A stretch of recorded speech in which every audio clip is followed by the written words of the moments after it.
오늘 본문 안에서는 이 본문이 사실 솔직한 우리의 어떤 질문을 품고 있습니다. 그 질문이 출애굽기 17장 오늘 읽은 마지막 절에 여호와께서 우리 중에 계신가 안 계신가? 믿음이 좋으신 분은 또 모르겠지만 저는 개인적으로 세상에서 실제 존재하는 인생을 살아가는 거의 대부분의 모든 사람들, 특별히 크리스찬들은 이런 솔직한 질문들을 마음에 품고 살아가야 될 그런 순간들을 아주 자주 마주친다고 생각합니다. 정말 하나님이 살아계시는 건가?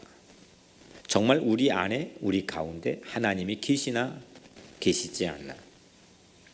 가장 오래된 전통적인, 이걸 신학이라고 부르기도 하지만 신학적인 이 질문, 하나님이 우리 가운데 계시나 계시지 않나? 하나님을 믿고 있는, 우리 하나님을 다 믿고 있단 말이에요. 그래서 우리가 이 자리에 또 와 앉아 있습니다. 근데 아이러니하게도 정말 우리가 때로는 가슴속에 묻고 싶은 질문이, 하나님 믿고 하나님 앞에 있는데 솔직하게 묻고 싶은 질문이, 하나님이 우리와 정말 함께 계시나 계시지 않나? 만약에 여러분들은 하나님께서 여러분들과 함께 계신 것을 믿으신다면 그걸 어떻게 프루브할 수 있습니까? 어떻게 증명할 수 있습니까? 어떻게 여러분들은 내가 하나님이 내 안에 계신 것을 여러분들은 어떻게 보여줄 수 있습니까?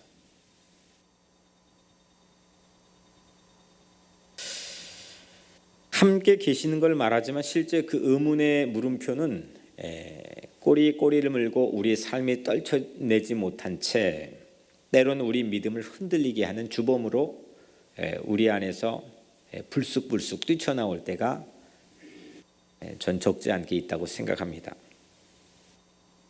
하나님이 함께 하시는 증거, 나와 함께 하는, 우리 이웃집에 아저씨가 사는데 그 이웃집 중국 아저씨는 우리 옆집에 사는 거를 전 믿을 필요까지는 없고 그거 확실히 알고 있습니다. 제가 어떻게 알까요? 어떻게 알 것 같아요? 이웃집에 우리 중국집 아저씨가 살고 있는 거 봤으니까. 봤어요. 만져보지는 못했고 봤고 또 이야기도 나누었고요. 어제 저녁에도 또 봤습니다. 우리는 내 옆에 마치 이웃집 아저씨가 살고 있는 그것처럼 실제로 하나님께서 정말 나와 함께 동행하시고 정말 내 안에 계신다고 하는 것을 여러분들 믿고 계실 텐데, 그럼 어떻게 세상 사람들에게 보여줄 수 있고 증거할 수 있고 여러분들 스스로 인식하고 알 수 있습니까? 이거 오늘 성경 안에서 우리에게 던져주고 있는 매우 심오한 그리고 매우 중요한 질문입니다. 출애굽한 이스라엘 백성들은 출애굽한 지 얼마 되지 않았습니다. 홍해바다 막 건넜습니다. 하나님을 시험하고 싶은, 그런 꼭 시험하고 싶어서가 아니라 그런 상황 앞에 섰습니다. 그래서 과감한 도전을 모세를 빙자해서 하나님에게 지금 도전하고 있습니다. 7절에 그들이 여호와를 시험하여 이르기를 여호와께서 우리 중에 계신가 안 계신가 하였음이더라. 이스라엘 백성들은 광야에서 지금 이런 도전을 받았습니다. 하나님이 정말 우리와 함께 계시는가? 여러분들, 광야는 이런 곳입니다. 광야는 함께 걸어가도 정말 나랑 함께 할 수 있나, 또 정말 나와 함께 같은 길을 바라보면서 걸어가고 있나, 이걸 시시때때로 물어야만 될 만큼 부족한 게 많고 불확실한 게 많은 곳이 광야입니다. 물도 음식도 부족하고 광야는 살기에 적합하지 않습니다. 누군가 먼저 길을 간 보행한 흔적도 매우 드뭅니다. 이 길을 가면은 뭔가 확실한 이정표가 또 목적지가 나올 수 있을까? 이걸 늘 마음속으로 반문하며 때론 긴장도 하고 두려움도 가져야 되는 게 광야입니다.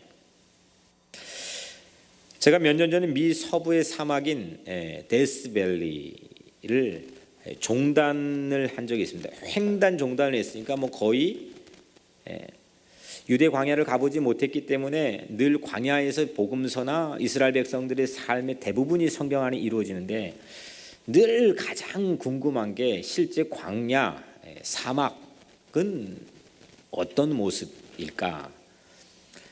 근데 미국 세계 최대 문명을 자랑하는 이 나라 안에서도 한 10시간, 8시간을 정말 쉬지 않고 운전을 했는데도 끝이 나오지 않는 사막을 운전해서 간 적이 있습니다. 밤새 운전했는데 사람 구경 거의 못했습니다. 그게 나중에는 살짝 좀 긴장도 되고 무섭기도 하고 뭐가 나와야 좀 안정이 되는데 아무것도 안 나오니까 아주 오래간만에 만나 잠깐은 밖에 나갈 기회가 있어서 차 밖에 나가봤는데 화씨로 120도가 넘었으니까 바깥 공기가 섭씨로 거의 50도에 육박하는 아주 뭐 정말 그 열기가 끓는 한밤중인데 최고 문명 아닌데도 사막은 부족한 게 참 많았습니다. 주유소도 찾기 어려웠고 뭐 그래서 하여튼 1년에 몇 개 사건씩 그 사막 안에서 길을 잃기도 하고 또 예기치 못한 사건으로 사고를 당하고 죽기도 하고 어려움을 당하고 있어서 거기를 죽음의 계곡 데스밸리라고 부른다고 합니다. 여하튼 기다리는 것이 내가 지금 기다리고 있는 게 어디쯤 있는지 가늠하기가 불확실합니다. 내가 주유소 기다리는데 이 가스 못 넣으면 얼마나 조급해집니까? 이거 어디 정도 가면 있어야 될지 이게 참 가늠하기가 매우 불확실하고 어려운 곳이 그래서 사막이구나라고 하는 것을 아주 조금이지만 맛을 보았습니다. 사람들이 부족하고 불확실하면 뭘 하냐? 컴플레인을 하더라고요. 우리 애들도 키우다 보니까 부족하고 또 뭔가 이게 안정감이 없으면 컴플레인을 합니다. 홍해 앞에서도 이스라엘 백성들은 이게 길이 진로가 불확실해서 컴플레인을 했습니다. 그 마라에서 물맛이 쓰니까 불평했고 또 신광야에서 배고파서 원망도 했습니다. 불평이 많다 보면 또 싸우죠. 파이팅이 일어납니다. 오죽하면 본래 이 오늘 장막을 친 르비딤이라는 곳을 이름을 개명하는데 파이팅, 싸웠다. 싸움이라는 뜻의 무리바라고 하는 이름으로 바꿉니다. 오죽 거기에서 얼마나 대판 싸움이 일어났으면.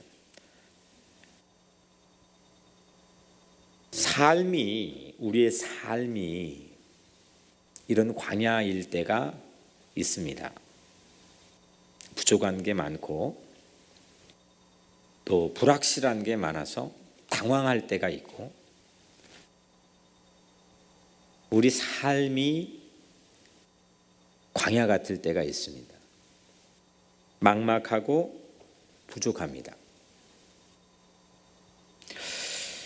이거는 우리 힘을 벗어난 상황들을 마주치는 경우입니다. 이게 광야만큼 그런 케이스들을 만나기가 쉬운 곳이 없겠지요.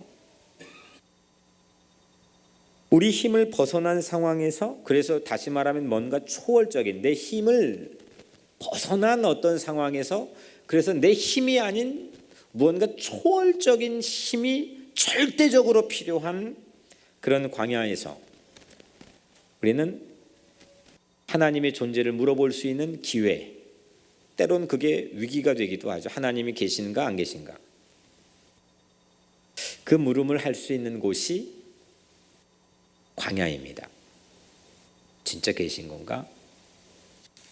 오늘 출애굽기 17장엔 광야에서 이스라엘 백성들은 르비딤에 장막을 쳤는데 식수가 없었습니다. 먹을 물이 없었습니다. 급기야 백성들이 돌을 들었습니다. 수맥도 못 찾는 아주 능력 없는 무능한 이 지도자 모세를 향해서 돌로 치려 또 돌로 쳐서 죽이려고 작정을 했습니다. 사람 마음이 아주 거칠어지고 터프해졌습니다. 이게 모세도 어쩔 도리가 없는 때, 모세가 사막에서 무슨 재주로 수맥을 찾고 이 많은 대군들에게 마실 물을 얻어올 수 있겠습니까? 이건 모세의 능력 밖에 있는 뭔가 초월적인 능력이 하고 필요한 그런 때, 그때 모세가 기도했습니다. 하나님, 이거 어떻게 합니까? 사람 나를 돌로 때려 죽이려고 합니다. 하나님이 이 기도를 듣고 모세로 하여금 모세 손에 들려있는 낡은 지팡이를 보게 했습니다. 그 지팡이로 또 모세 앞에 있는 아주 특별하게 우뚝 이렇게 막 멀리 좀 걸어가야 되는 거리에 있는 바위가 아니라 모세 바로 앞에 있는 평범한 광야에 있는 바위에 그 지팡이로 바위를 건들리게 했습니다. 바위를 쳐라. 지팡이로 바위를 건드렸을 뿐인데 바위에서 어떻게 됐습니까? 물이 쏟아졌습니다.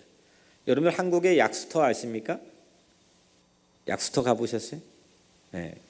약수터에서 물이 어떻게 떨어져요? 네?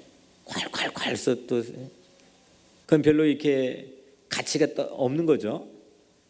잎을 대고 아니면 나뭇잎을 대고 한 방울 한 방울 떨어져, 이게 어렵게 먹어야 이게 약수터 아닙니까? 근데 그렇게 나와가지고 그 바위에서 약수터가 졸졸졸 떨어지는 것 같고 200만 명이 지금 이 광야에서 마실 물이 없다고 난리들인데 그 200만 명 식수를 어떻게 제공합니까? 그 바위에서 뭐 물이 졸졸졸졸 정도가 아닙니다.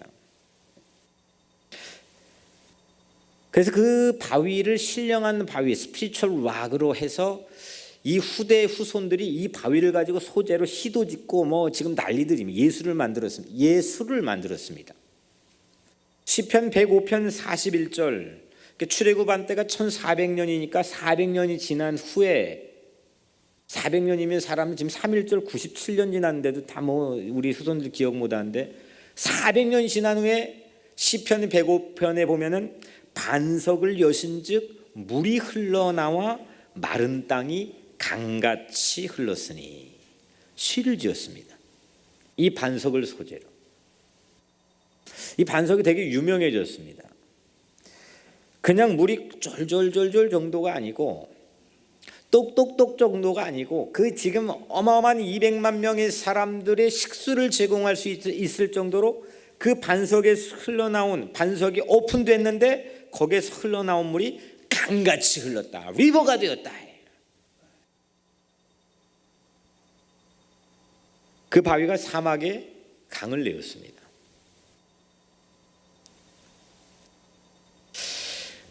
그 바위는 두고 신령한 바위로 많은 사람들에게 회자되고 기억되었습니다. 성경 안에도 이후에도 소개하겠지만 신약 성경 심지어는 바울에게 오늘 우리 읽은 말씀 안에서도 이 바위는 또 우리들에게 소개가 되고 있습니다. 먼저 첫 번째로 이 바위가 있었던 위치가 어디냐 이겁니다. 이 바위는, 신령한 바위는 광야에 묻혀 있었습니다. 르비딤 광야는 시나이 반도의 광야에 이제 이제 출애굽해서 홍해 바다 건넌 직후에 있는 지역인데, 그 광야는 다른 광야의 지역과 또 다르게 아주 험악합니다. 그 광야 한복판에 이 바위가 묻혀 있었습니다. 주위에 색강조차 조그만한 또랑물조차도 없었습니다. 지하에 근처에 좀 이렇게 끌어올 만한 강이 있으면 좋을 텐데 어떤 수맥도 찾을 수 없는 곳입니다. 오늘 이 1절에 르비딤이 장막을 쳤으나 백성이 마실 물이 없는지라. 사람들이 저는 이게 야영하는 거 원래 참 좋아했어 가지고 20대 때부터 야영을 참 많이 다녀봤는데, 이게 텐트를 그러면 저녁에 어디다 치느냐, 활동 낮에 하다가 저녁에 텐트를 치는데 이게 기술이 필요한 거거든요. 주변에 이 볼만한 것, 또 주변에 접근 용이한 것, 또 그 안에서 이 퍼실리티 여러 가지를 봐야 되겠지만 머물 만한 곳을 텐트를 칩니다. 지금 이스라엘 백성들은 출애굽에서 이제 유목민으로 살아가기 시작하는데, 이 유목민으로 살아가면서 가장 중요한 게 내가 잠시 머물 곳을 어떻게 찾느냐 이겁니다. 거기에 텐트를 치는 겁니다. 그런데 그 텐트를 내가 머물 곳이라 생각에 쳤지만 그곳이 꽝이 되었습니다. 그래서 백성들은 화가 났습니다. 뭔가 기대했는데 거기에서 아무런 수확도 거두지 못하고 그냥 꽝이 되었습니다. 허망합니다.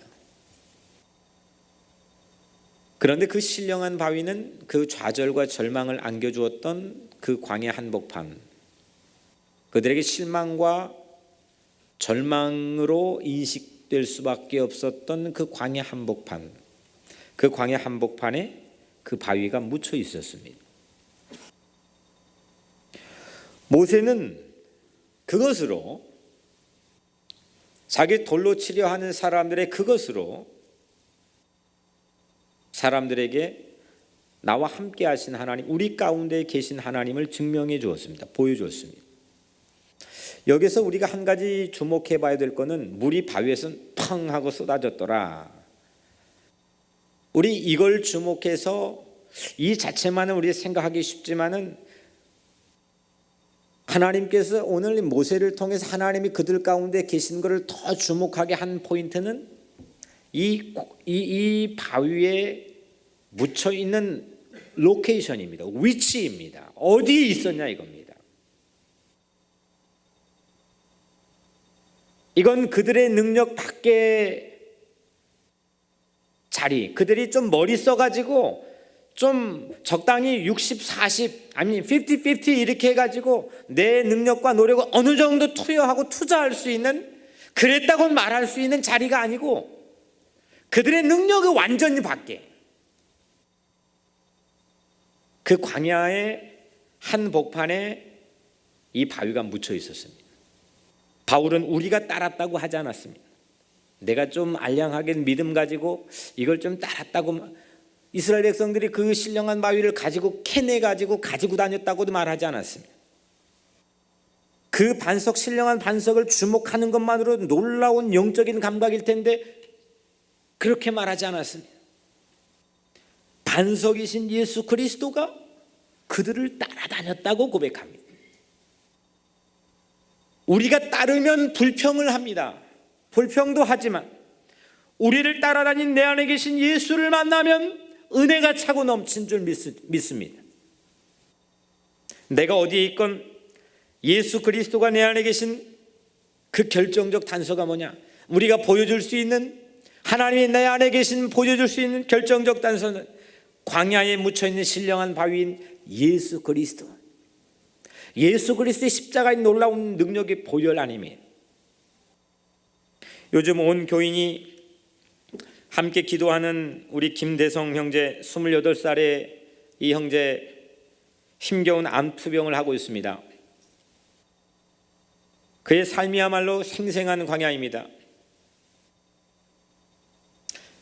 하루 다르게 만지면 만질수록 몸이 돌덩이 같습니다. 발이 탱탱 부었습니다. 근데 그가 저에게 요 근래 보여주는 모습, 그 모습은 예수의 빛을 저에게 보여줬습니다. 지난주 금요일 호스피스 병실에서 이 형제와 이야기하며 녹음한 내용을 제가 허락을 받고, 정말 성도들에게 꼭 고마움을 전하고 싶다고, 지금 말 한마디를 하는 게 사투를 벌일 정도로 힘든 그런 시간을 보내고 있습니다. 저에게 잠깐 생각할 시간을 달라 해서 그러마 하고 녹음한 내용을 제가 허락을 받고 여러분들에게 잠시 들려드리겠습니다. 딱히 뭐 제가 말할 거는 잘은 기억 안 나는데요. 예수님의 사랑은 뭐 이런 화려한 것이나 아니면 화려한 물질이나 그런 것에서 나오는 게 아니라 정말로 그 사람을 긍휼히 생각해서 정말 집사님들은 권사님들처럼 장로님들처럼 한 조의 과자를 그렇게 주더라도 정말로 파워가 있는 것 같아요. 또 그리고 큰 과자가 아니라 작은 과자 지푸라기 하나가 꼭 예수님 마음인 것 같습니다. 저 정말로 모두를 위해서 암투병 열심히 하고 있고요. 정말로 감사드리고 이만 저 갈게요. 저도 항상 지사님들, 권사님들 그리고 장로님들 항상 기도해 드릴게요. 네, 아멘. 제가 우리 대성 형제 이제 매일 가서 볼 때마다 자기 얘기를 한 적이 한 번도 없습니다. 지금 자기를 주체하기도 움직이기도 어려운 상황에서 늘 우리 교회 뭐 권사님들, 집사님들, 장로님들 자기가 알지도 못하는 사람들까지 다양 신경 쓰면서 그리고 그는 우리 교회에서 가장 전도를 많이 한 사람입니다. 지금도 EM에서 실제로 액티브 멤버로 메인으로 아주 주력 일꾼으로 사용되고 6명을 그 친구가 다 전도했습니다.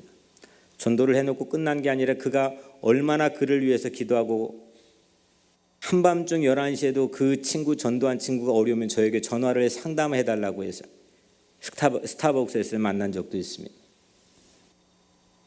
진지한 형제였습니다. 그런데 제가 요즘 그 형제를 바라보면서 엄습해오는 뭐 몇 시간마다가 아니라 이제는 몇 분마다 엄습해오는 마주치기 어려운 고통 속에서도 늘 그는 우리 생각이었고 죽음을 눈앞에 둔 아주 급박한 사면초가의 상황에서도 그는 놀랄 만큼 신기한 평안을 우리에게 보여주고 있습니다.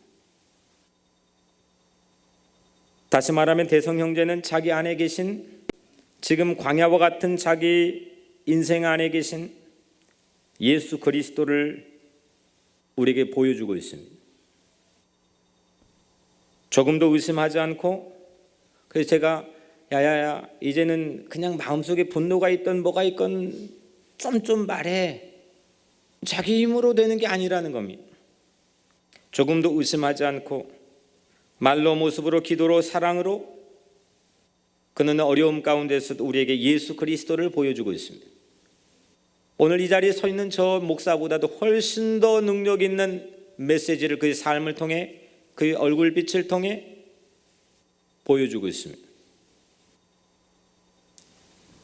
대성이 가슴에 묻힌 신령한 바위는 예수 그리스도임이 분명합니다. 대성 형제를 고쳐주시는 것도 물론 놀라운 기적이 되겠지만 대성 형제를 통해 EM 전원이 예수 구원을 믿게 되고 기도하기 시작했습니다.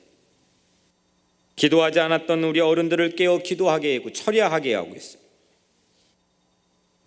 그가 사랑으로 우리 위해 기도하게 한 것도 그가 아픈데 우리를 위해 기도하는 것, 그가 신방을 받아야 되는데 우리를 염려하는 것, 그것 또한 기적입니다. 이것은 그가 무슨 특별한 능력을 가지고 있어서 된 것이라 생각하지 않습니다. 이것은 그를 따라다니며 그를 놓지 않고 그와 함께 계시는 신령한 바위이신 예수 그리스도 때문이라고 저는 확신하게 되었습니다. 한 바가지 마중물처럼 지하 깊숙이 물을 지상으로 나오게 하는 것처럼 우리 대성 형제는 우리를 예수께로 더 가까이 인도해 주게 만드는 이 땅의 반석의 마중물이 되고 있습니다. 오늘 이 설교는 미국 전역으로 또 한국에까지 그 대성형제에게 떠준 이 믿음의 마중물을 통해서 복음이 전해지고 예수 그리스도가 나타나고 그 예수 그리스도 앞으로 절망에 빠져 있는 수많은 광야 같은 인생들을 더 가까이 나오게 할 줄로 믿습니다. 사랑하는 성도 여러분, 내 안에 계신가 안 계신가? 흔들리고 계십니까? 믿음으로 내 안에 묻힌 신령한 바위 예수 그리스도를 믿고 바라보시기를 주의 이름으로 축원합니다. 물이 많은 곳에서 물을 얻었다고 감사하고 춤을 추는 사람 본 적이 없습니다. 은혜는 광야에 묻힌 바위에서 생수를 얻었을 때 잊혀지지 않는 영원한 기적이 됩니다. 광야의 한복판에 서 있다고 불안해하지 마십시오. 그곳에 광야의 복음이 묻혀 있습니다. 사망의 음침한 골짜기를 다닐지라도 주의 지팡이와 막대기가 신령한 바위에 생수를 쉼없이 나오게 할 줄로 믿습니다. 오늘 나는 광야입니다. 나는 불모지의 땅입니다. 나는 부족한 것 투성입니다. 나는 기도해도 되지 않았습니다. 나는 능력이 부족합니다. 주고 싶지만 젖이 마른 유모처럼 저에겐 사랑이 부족할 때도 있습니다. 하지만 이 부족한, 이 척박한 이 광야 같은 인생 안에 신령한 바위신 예수 그리스도가 묻혀 계신 이 진리는 믿고 있습니다. 오늘 여러분들의 인생에도 이 동일한 놀라운 주의 복음에 광야에 묻힌 복음의 능력이 오늘 여러분들 모든 삶에 있게 되기를 주의 이름으로 간절히 축원합니다.